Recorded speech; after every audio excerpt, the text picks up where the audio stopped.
40 বছর পরেও 50 বছর পরেও যদি বঙ্গবন্ধুর খুনিদেরকে বাংলাদেশে আইনা বিচার করা যায়, তাহলে আপনি পৃথিবীর যে রাষ্ট্রে থাকেন, আমি দোয়া করি আপনি বাইচে থাকেন। আপনার বিচারও এই বাংলার মাটিতে ছাত্র জনতা, কোন রাজনৈতিক দল না, আমি বললাম ছাত্র জনতা স্টেডিয়ামে আইনা আপনার বিচার করবে। এই বিচার হবে, কারণ আপনি স্পষ্টত খুনি। আপনি এই হাজার হাজার খুনের নেতৃত্ব আপনি দিচ্ছেন।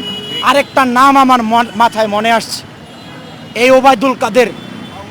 হ্যাঁ, সে একজন সন্ত্রাসী কাদের। এই কাদেরিয়া বাহিনী আজকে কালো কাক দেখলে নাকি বলে অশুভর প্রতীক। আপনি মানুষ, কিন্তু আপনি মানুষরূপী জানোয়ার। সেই মানুষরূপী জানোয়ার অতি কথনের কারণে আজকে আমার হাজার হাজার মায়ের বুক খালি হয়েছে। এই সন্ত্রাসী কাদেরকে বাংলার জনগণ একবার দেখতে চায়, আপনার কবিতা আবার শুনতে চায়। আপনি আবার কাউয়া কাউয়া করে, আবার কাকা করে আপনার কবিতা আমরা শুনবো।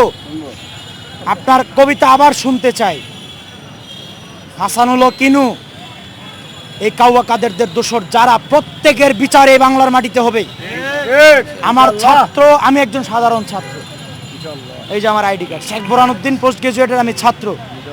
শুধু এটা না, বাংলাদেশের যতগুলো আন্দোলন এই পর্যন্ত গত 10 বছরে হয়েছে, এই সরকারের যতগুলো অন্যায় অবিচার হয়েছে, প্রত্যেকটার প্রতিবাদে আমরা দাঁড়িয়েছিলাম।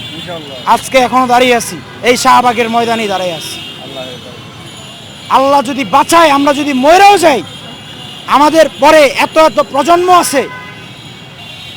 বঙ্গবন্ধুর বিচার যেমন আপনারা করে ছাড়ছেন, বঙ্গবন্ধু হত্যার, ঠিক আমাকে হত্যা চেষ্টা করেছে, আমিও মামলা করি।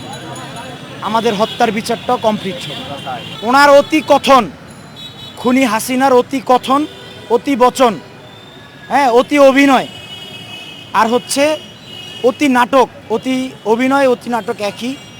আর ওনার অতি মায়াকান্না, অতি দেশপ্রেম, আজকে ওনার এই করুণ পরিণতি ডাইকা নিয়ে আসছে। আজকে ওনার, আমি স্পেসিফিকলি নাম বলবো না, ওনার বিভিন্ন জিনিস, শরীরের বিভিন্ন জিনিসটা সংসদে ছাত্র জনতারা উলঙ্গ হয়ে নাচছে। আজকে এই মুজিব, বাংলাদেশে অবশ্যই মুজিবুর রহমানের অবদান ছিল, স্বাধীনতাতে ওনার অবদান ছিল, জিয়াউর রহমানেরও ছিল, এরশাদেরও ছিল, বাংলাদেশের সিনিয়র সিটিজেন যারা, মাওলানা ভাসানী, ওনার অবদান ছিল। মাওলানা ভাসানীর অবদানকে, জাতীয় চার নেতার অবদানকে, এইখানে এই যে চার নেতার মাজার, জীবনে একদিন ফুল দিছেন আপনারা? জাতীয় চার নেতা থেকে শুরু করে, মাওলানা ভাসানী থেকে শুরু করে, এদেরকে আপনারা অপমান করছেন। আমি নিজে কোনো এক সংগঠনের পক্ষ থেকে গেছিলাম মাওলানা ভাসানীর মাজারে ফুল দিতে, আমাদেরকে পিটায় মারছেন, এই ছাত্রলীগ মারছে। তাহলে বুঝতে হবে আপনি আপনার পিতার সম্মান করতে যাইয়া আপনি কতগুলো জাতীয় নেতারে অসম্মান করছেন।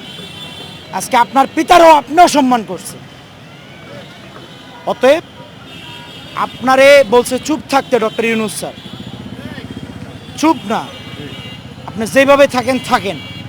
আপনার অতি কথন, আপনি তো কোন খুনি, আপনি তো আর আগে পিএম না, আপনি খুনি, আপনি সন্ত্রাস। 40 বছর পরেও 50 বছর পরেও যদি বঙ্গবন্ধুর খুনিদেরকে বাংলাদেশে আইনা বিচার করা যায়, তাহলে আপনি পৃথিবীর যে রাষ্ট্রে থাকেন, আমি দোয়া করি আপনি বাইচে থাকেন। আপনার বিচারও এই বাংলার মাটিতে ছাত্র জনতা, কোন রাজনৈতিক দল না, আমি বললাম ছাত্র জনতা স্টেডিয়ামে আইনা আপনার বিচার করবে।